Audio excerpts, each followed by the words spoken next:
माँ शारदा के लाडले की एक और कहानी, जो दूल्हा देव ने झेलवाई भक्त की फंसी हुई बैलगाड़ी। जो आपने पोस्टर पढ़ रखा है, ये थंबनेल ये टाइटल जो आपने पढ़ रखा है, देख रखा है। हाँ साहब, दूल्हा देव या माँ शारदा के लाडला ने स्वयं अपने भक्त की बैलगाड़ी झिलवाने गए थे। अब ये माँ शारदा, माँ मैहर वाली शारदा माँ का लाडला एक वरदानिक है दूल्हा देव, जो आपने कम सुन रखा होगा। आल्हा का नाम तो ज्यादा सुन रखा होगा, पर दूल्हा देव का मैं आपको बता रहा हूँ। माँ शारदा का वो लाडला है, वरदानिक है, अमर तो है ही साथ में, पर साथ साथ उसको हनुमान जी की तरह पूज्य करवाया है। माँ शारदा ने, माँ भगवती आदि पराशक्ति ने जैसे हनुमान जी को वरदान दिया था, वैसे ही दूल्हा देव को भी दिया है। तो बात बताता हूँ, मेरे दादाजी एक बार ऐसे ही कहानी बता रहे थे कि ये बेटा, ये सच घटना है और ये हमारे आगे की प्रत्यक्ष घटना है, सही घटना है, और वो पूरी जानकारी बताए थे। हमारे दादाजी के या मेरे दादाजी के, उनके काका श्री की कहानी है। मतलब जैसे हमारे काका जी, चाचा जी, अंकल जी होते हैं, ऐसे उनके हमारे दादाजी के काका श्री की बात है। हमारे दादाजी कितने साल के हैं? 70 से 75 प्लस हैं।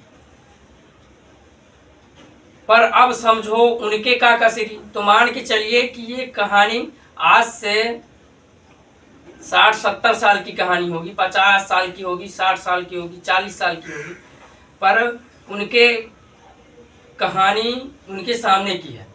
तो बता रहा हूँ, दादाजी ऐसे ही बता रहे थे हमारे कि बेटा, उनका जो काका श्री है, तो एक बार ऐसे गए थे, मानिकपुर गांव पड़ता है चित्रकूट धाम करबी में। तो ये मानिकपुर गांव चित्रकूट धाम के अंतर्गत आता है, और चित्रकूट धाम करबी से लगभग 30 से 35-40 किलोमीटर पड़ता है मानिकपुर। वहाँ मानिकपुर जंक्शन भी है। तो वहाँ अब हमारा पहले चित्रकूट जिला में ही हम आता था, अब बांदा जिला में हमारा गांव आने लगा। नहीं, पहले चित्रकूट बांदा दोनों एक ही रहता था। तो हमारा गांव वहां से 40 से 70 से 80 किलोमीटर पड़ता है, 70 किलोमीटर लगभग पड़ता है मानिकपुर हमारे गांव से। तो हमारे दादाजी के काका श्री गए थे लकड़ी लाने, जो ठाठ बनाया जाता है, छाछ बनाया जाता है, छप्पर बनाया जाता है, खपरा का जो मिट्टी के जो ऊपर से ऐसे सेट करके रखे जाते हैं, तो उसकी लकड़ी ठाठ बनाने के लिए, छप्पर बनाने के लिए इतनी मोटी मोटी लेने गए थे। वहां जंगल है, तो गए थे वहां पे, तो जंगल से लकड़ी काट कर लेके आ रहे थे लौट के। तो उनको देर हो गई थी, शाम हो गई थी, रात भी हो गई थी, क्योंकि पहले क्या था कि कोई खास डर नहीं रहता था किसी के अंतर्गत, रात हो भी रात, पर पहले ज्यादा डाकू डकैती चलती थी, ऐसा भी नहीं है। तो रात को आ रहे थे, वो निडर भी थे, ऐसे व्यक्ति बताते हैं हमारे दादाजी। वो आ रहे थे वहां से बैलगाड़ी लेके, बैलगाड़ी में लकड़ी लेकर आ रहे थे। तो एक जगह मानिकपुर से आने पे रास्ताओं में नार पड़ता है, नहर जैसे बोलते हैं, पानी का चीज, इधर से बहाव हो जाता है, उधर नार बोलते हैं, नहर बोलते हैं, ऐसे। आज वहां पर पुल बना हुआ है। तो उस समय पुल नहीं था, पुल नहीं बना हुआ था, सिर्फ नहर बना हुआ था, नार बना हुआ था, तो पानी बह रहा था वहां से। तो हमारे ही दादाजी, हम समझ लो वो भी हैं, पूर्वज ही हैं। तो हमारे दादाजी के काका श्री जब वहां से गाड़ी उतार कर ला रहे थे, तो वह नहर जो था वो थोड़ा बड़ा था, तो बैलगाड़ी जो थी तो फंस गई, वो चढ़ नहीं पा रही थी। क्या? बैलगाड़ी, क्योंकि लकड़ी भी लाते हुए थी, और साथ साथ खुद भी उसी बैलगाड़ी पे बैठे हुए थे, और बैल भी उनके अच्छे खाए पिए हष्ट पुष्ट थे, ऐसा भी नहीं है, पर वो लकड़ी ज्यादा भारी लादे हुए थे, भरे हुए थे। तो लकड़ी ज़्यादा भरने के कारण बैलगाड़ी में पछाड़ होती थी। तो पछाड़ का मतलब पीछे ज़्यादा वजन रहता था। तो पीछे वजन के कारण वो लड़ी या बैलगाड़ी, हमारी बुंदेलखंडी भाषा में लड़ी भी बोला जाता, लड़ी, पर सामान्य भाषा में बैलगाड़ी बोला जाता है। तो पछाड़ होने लगी थी, मतलब पीछे ज़्यादा वजन था। तो जब पीछे वजन था तो आगे लेके जा रहे थे तो फिर पीछे आ रही थी, आगे जा रहे थे पीछे आ रही, तो बैलों के ऊपर से हो जाती थी ऐसी लड़ी। बहुत परेशान हुए, इतना परेशान हुए, कम से कम आधा घंटा 1 घंटा परेशान हो गए कि चढ़ नहीं रही है, किस तरह से, उनका दिमाग ही नहीं काम कर रहा था। फिर एक बार उनका क्या थोड़ा सा दिमाग काम किया, उन्होंने क्या बोला, हे कुलपुज, हे दुल्हा देव, हे दुल्हा बाबा, हे सन्यासी बाबा, हे बाबा साहेब। पहले तो उन्होंने एक शब्द बोला, क्योंकि नाम भी उनके कई है, कि हे दुल्हा बाबा, हार गए, मर गए, भुजा में जंग लागा, ऐसा बोला था कि मतलब मुसीबत पड़ने में तो एको नहीं सहाय होते आई।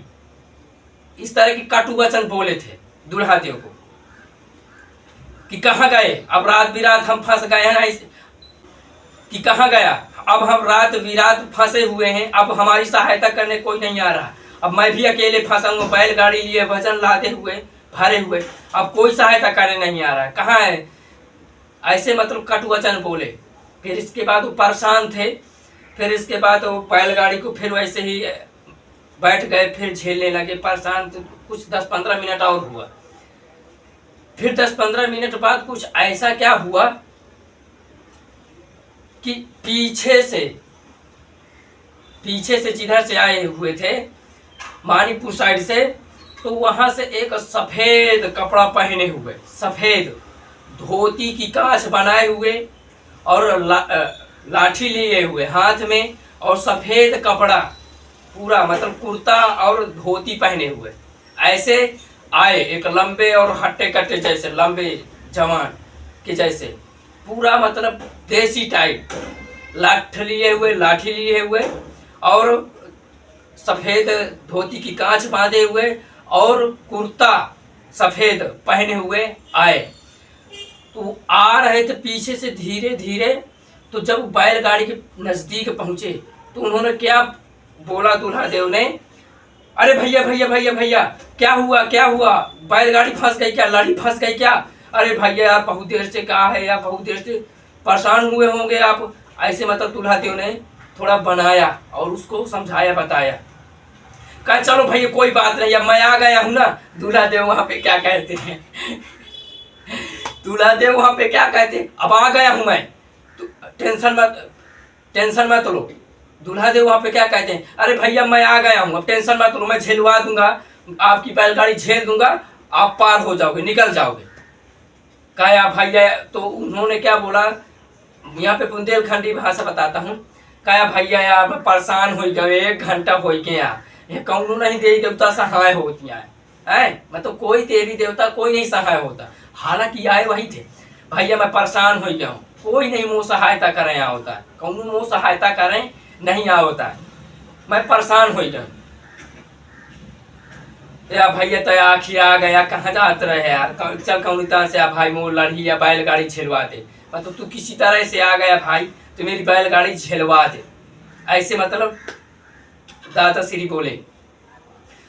तो दूल्हा देव ने क्या किया, पीछे से मतलब पूरी बैलगाड़ी को उठा लिया, मतलब उठा लिया कि बैलगाड़ी धीरे धीरे निकल जाए, चले, तो उठा लिया और धीरे से झेला, बोला भैया तू बैलगाड़ी चला और हाँक, और मैं पीछे से पूरा वजन अकेले पूरा संभाल लूंगा, तू सिर्फ चढ़ जा, मैं पीछे से पूरा झेल दूंगा। तो दूल्हा देव ने पीछे ऐसे पकड़ लिया, जो पछाड़ हुई थी, पछाड़ हो रही थी, दूल्हा देव ने धीरे धीरे उसकी बैलगाड़ी पार करा दी। वो जो नहर पड़ा था, वो चढ़ ही नहीं पा रही थी ऊंचाई, घराही जी हमारे बुंदेलखंडी भाषा में बोलते हैं घराही, वो घराही या नहर वो चढ़ ही नहीं पा रहे थे ऊंचाई। फिर दूल्हा देव ने झेलवाया और पार करवा दिया। अब साथ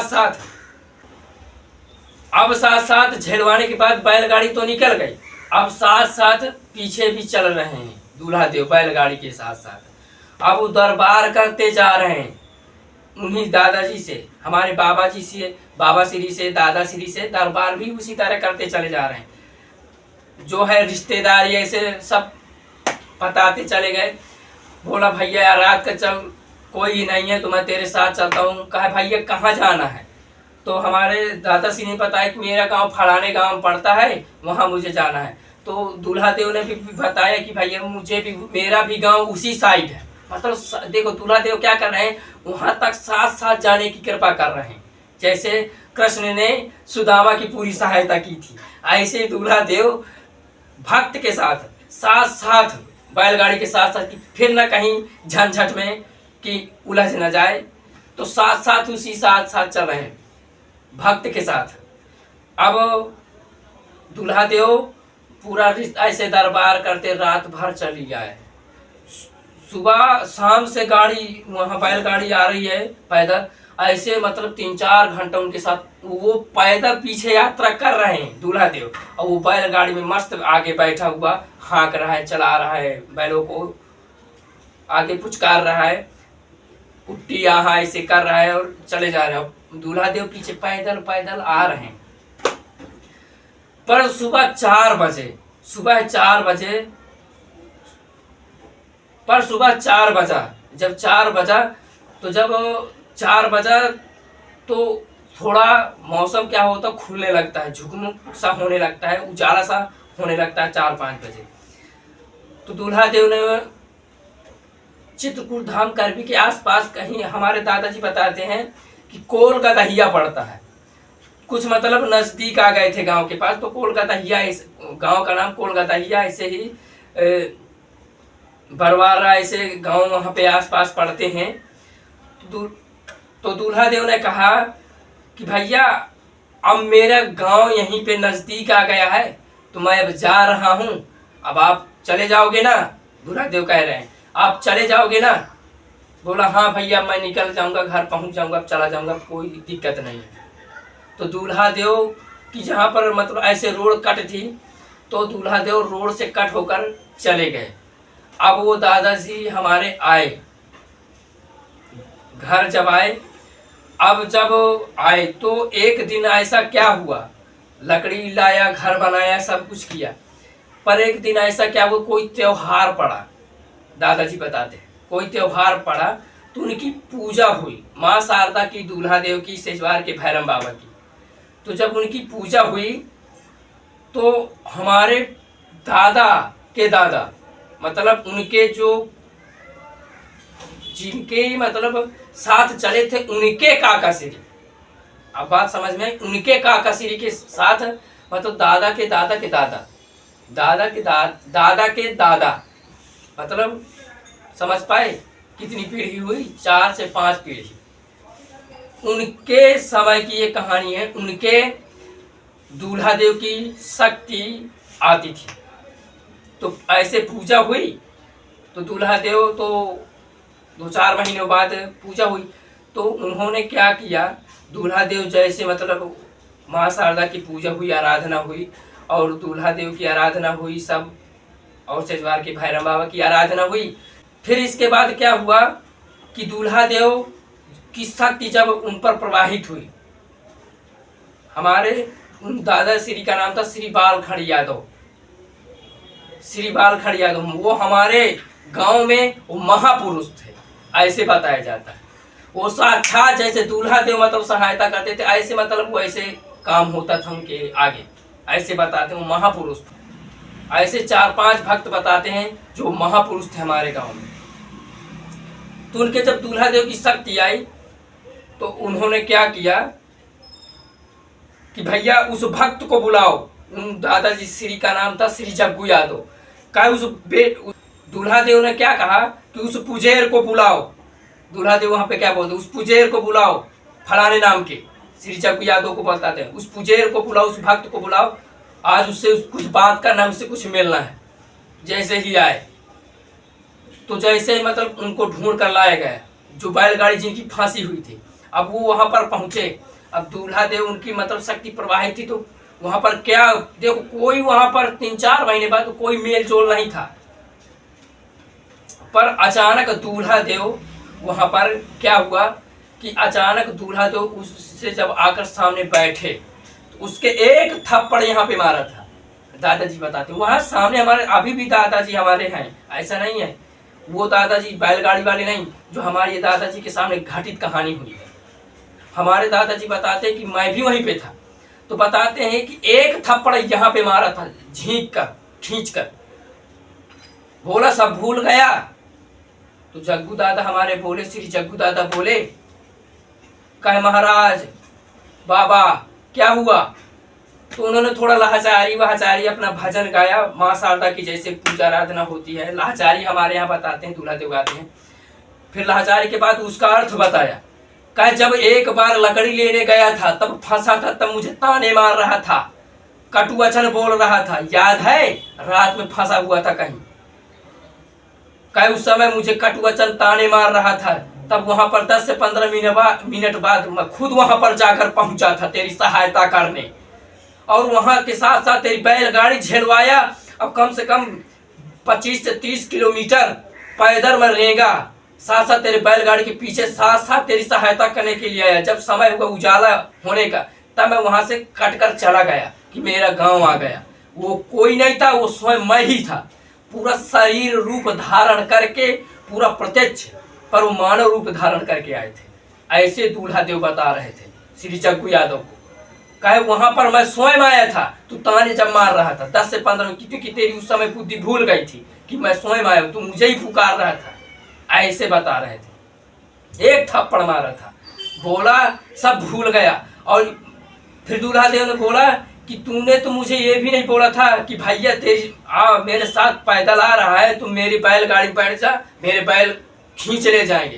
तेरे बैल इतने मजबूत थे कि वजन से भारी वजन लेकर आ सकते थे। और साथ साथ जब मैं गया था वहां पर, जब मैं सुबह 4 बजे कट कर गया तो वहां पर भैया मुझसे तुमने राम राम तक नहीं किया था कि भैया धन्यवाद, राम राम राम राम ऐसा भी नहीं किया था। इतना रात भर सहायता, तब उसकी बुद्धि खुली श्री जग्गू यादव हमारे दादा श्री की कि नहीं भैया,